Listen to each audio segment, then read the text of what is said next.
Ini satu hari jelang Idul Adha, masyarakat dibuat galau-galau resah nih melihat konstelasi terakhir Pilkada DKI Jakarta. Saya akan ke Pak Hidayat dulu. Sekali lagi mohon dikonfirmasi gitu Pak. Ya. Seberapa benar Pak kabar bahwa memang sudah hampir dipastikan atau mungkin 95% lebih lah bahwa duet Sandiaga Uno dengan Mardhani Alisera ini sudah firm sekali untuk diusung oleh koalisi. Oke, tadi Pak Mardhani sudah menyampaikan secara terbuka di sini ya dalam tayangan yang disampaikan CNN tadi, dan itu sangat konkret. Dan tadi siang saya juga dikabari oleh Pak Presiden PKS Pak Soebul Iman, beliau baru saja komunikasi lagi dengan Pak Prabowo dan Pak Prabowo menegaskan confirm. Dan kami paham lah Pak Prabowo itu bukan orang yang ngalor ngidul ya, sekali iya gitu, dan itulah PKS juga. Jadi dan kalau kami maju sekali lagi juga bukan berarti layu belum berkembang ya, karena juga kalau kita lihat Pak Ahok memang bagaimana, memang sudah selesai juga, cawagumnya juga belum jelas apakah dua PDIP akan mendukung atau tidak. Pak Ahok kan juga berubah-ubah dari katanya anti partai kemudian ke perseorangan, kemudian perseorangan ditinggalkan, kemudian ke partai lagi. Ini juga layu sebelum berkembang yang lain juga. Jadi saya bilang dinamika ini sudah ikuti saja. PKS dan Gerindra sudah firm dalam hal ini begitu ya, dan kami tidak mengada-ada karena secara peraturan dasar pun kami sudah memenuhi 15 dan 11 itu ada 26. Tentu kawan-kawan dari koalisi kekeluargaan tentu kami akan berkomunikasi dan siap berkomunikasi dengan kawan-kawan itu. Kalau kemudian kawan-kawan itu mempunyai pilihan yang lain, tentu kami juga memahami. Tapi kalau kawan-kawan itu mendukung kami, itu juga suatu hal yang juga dimungkinkan. Artinya inilah realita perkembangan politik sampai hari ini. Oke, Bang Syarif, ini sudah firm Bang ya? Sudah, kalau tadi Pak Prabowo sudah katanya nggak pernah ngalor ngidul dan terbukti sudah firm.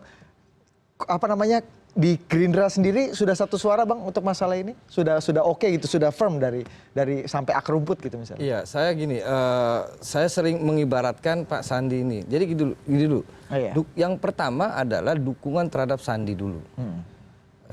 Yang utama itu dulu, bahwa ada irisannya. Saya sering mengatakan itu. Pak Sandi didukung oleh Partai Keadilan Sejahtera, kemudian PKB sudah mendeklarasikan. Nah, kemudian persoalan sekarang ada ancaman tarikan ya, tarik dukungan. Menurut saya itu wajar ya, itu dinamika ya, dinamika. Jadi sampai saat ini kami masih menganggap bahwa koalisi kekeluargaan masih ada. Masih ada. Karena ketika tanggal 8 Agustus kita deklarasi di Menteng tentang deklarasi kekeluargaan, itu kan sudah ada kesepakatan dua hal. Yang pertama rumusan kriteria DKI. Pemimpin ya, santun, beradab ya. Ini di luar nama-nama berarti ya? Iya, nanti dulu. Itu dari situ dulu. Nanti akan bagaimana menyelesaikan tentang dinamika itu. Dari situ rumusannya. Kedua, bahwa kita tidak mendukung petahana kan. Itu dulu.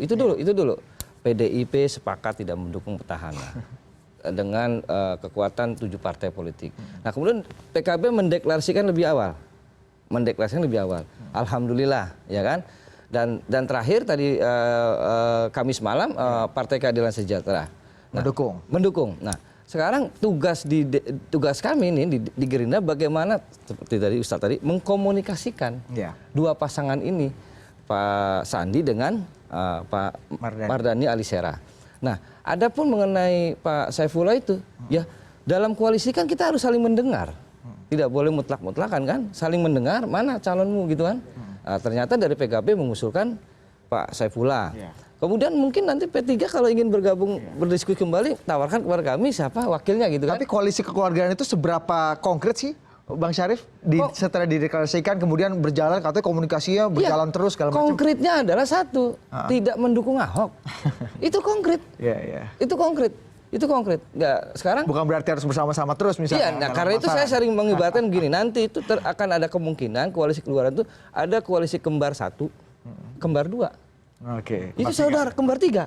Jadi nggak ada masalah. Saya selalu mengatakan nanti ada koalisi kembar 1, kembar 2 dalam konteks melawan petahana. Tapi sudah dikomunikasikan belum Bang Syarif dengan koalisi kekeluargaan yang lain nih? Apa keputusan Pak Prabowo untuk memasangkan Pak Sandi dengan Pak Mardhani? Secara informal sudah. Nanti kita berencana itu kalau tidak ada arah melintang, Selasa kita ketemu besok ya, Selasa, lusa, Pak Mardhani Alisera kita perkenalkan dengan teman-teman koalisi. Yang sudah intensif kan Partai Kebangkitan Bangsa, Partai Demokrat, Gerindra, P3? Dan P3 kadang-kadang. Karena saya akan tanya, Pak Arsul udah diajak ngomong katanya kompak, konkret ini koalisi kekeluargaan dibangun dengan visi satu. Bagaimana mencari gubernur yang paling tidak antitesisnya untuk Gubernur Ahok.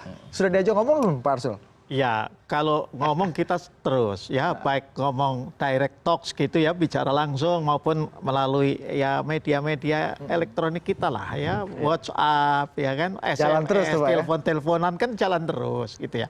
Memang benar sekali yang disampaikan Pak Syarif bahwa yang kita sepakati ya 7 partai tadinya, cuma kan kemudian PDI masih in between nih dalam tanda tanya gitu ya. Tapi yang 6 saya kira masih tetap dalam kesepakatan.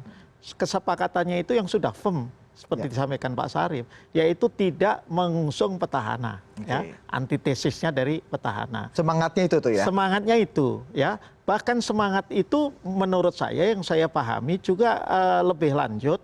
Kalau seperti yang tadi disampaikan oleh Ustadz Hidayat maupun Pak Syarif, ada kembar 1, kembar 2, pada akhirnya kemudian 2 babak, maka di babak yang kedua itu masih dengan semangat yang sama.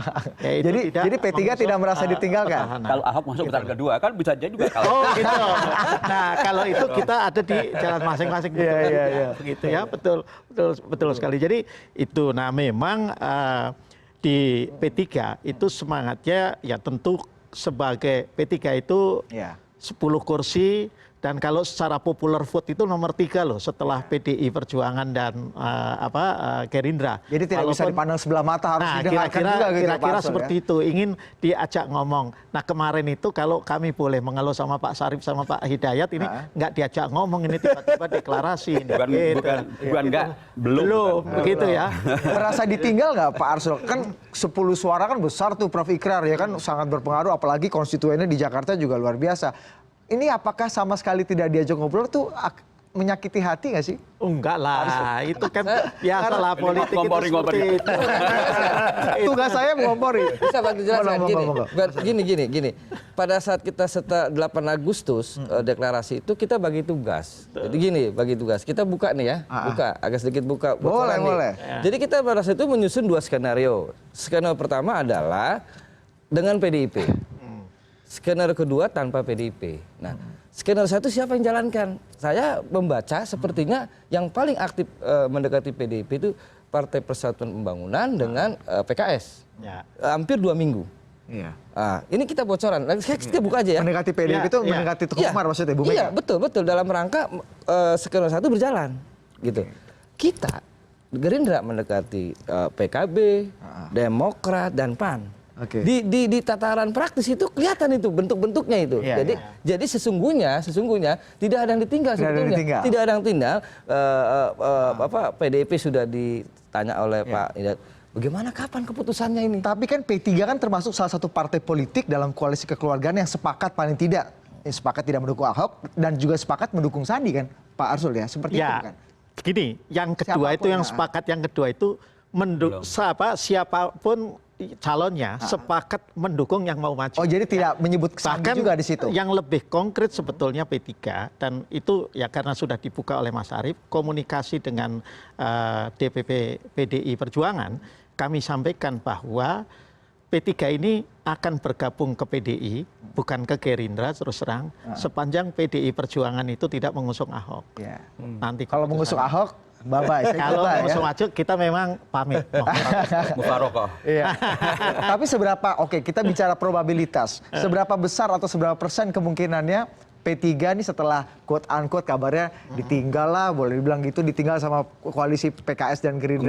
Enggak ada kata ditinggal ya. Enggak ada kata ditinggal. Kalau kan ini udah firm nih, pasangannya gubernurnya Gerindra, wakilnya PKS, P3 nih pengembira lah ibaratnya dalam koalisi ini. Ini kalau kayak gini seberapa besar probabilitasnya untuk mendukung pasangan ini atau kan bikin poros baru nih? Barangkali saya harus sampaikan juga, yang namanya ditinggal itu kalaupun ditinggal kan ini politik, bisa saja kemudian Gerindra dan PKS U-turn dan kemudian kembali lagi ini ke P3 juga kan bicara-bicara ya kan, itu juga bisa itu. Atau yang kedua yang memang ada alternatif lain, karena kan masih ada paling tidak kalau kita mengeluarkan PDI Perjuangan masih ada Demokrat dengan 10 kursi, P3 10 kursi, PKB juga kalau tadi saya lihat teks lainnya kan juga berpikir untuk poros baru agak dengan keras kursi juga tuh dan dari DPP PKB DKI itu, Pak. kemudian PAN juga dengan 2 kursi masih ada. Dan memang tidak, menurut saya tidak harus kemudian kita itu memaksakan untuk head to head. Ya, oke, kita lihat sebelum saya akan ke Profesor Ikral, kita lihat dulu komentar-komentar dari ada kader dari PAN, kemudian dari Partai Demokrat menanggapi pasangan Sandiaga Uno dan Mardhani Alisera yang menghebohkan di akhir minggu ini menjelang Idul Adha. Kita akan lihat di belakang sudah ada produser mungkin masih mencari-cari. Oke, saya akan Oh bukan ini. Saya akan ke Prof Ikrar dulu sambil kita produser saya mencari bagaimana quote-quote-nya. Prof, Anda melihat ada gejala, ini kan tadinya kompak banget Prof, gandengan tangan, ya kan mesra-mesraan. Sekarang kayaknya dengan ada pasangan firm ini, Sandiaga Uno, Mardhani Alisera, Anda melihat mengintip ada potensi cerai-berai nggak nih Prof? Kalau namanya politik itu udah pasti ya, namanya kepentingan itu kan bisa saja berbeda, gitu kan. Saya beri contoh misalnya ketika muncul koalisi kekeluargaan, itu pun saya juga bertanya-tanya sejak awal. Kenapa saya bertanya-tanya, kenapa PDIP ada di situ? Dan Anda juga tahu kemudian ada pernyataan dari DPP mengatakan bahwa itu kan yang tidak disetujui oleh DPP, katanya DPD-nya yang berjalan sendiri pada saat itu Bambang Deha masih menjadi pelaksana tugas ketua DPD DKI Jakarta kan gitu. Jadi koalisi ini udah nggak masuk akal sebenarnya menurut Anda? Kalau buat saya enggak, bukan persoalan itu. PDIP sendiri loh ya. Jadi yang saya soroti cuma PDIP, bukan partai yang lain ya. Dan kemudian kalau kita perhatikan, kalau misalnya PKS dengan Gerindra itu merasa cocok, saya juga bisa memaklumi. Kenapa bisa memaklumi? Karena 2 partai ini adalah 2 partai yang tidak berada di pemerintahan dan menyatakan diri menjadi oposisi yang loyal lah ya. Jadi itu udah jelas ya.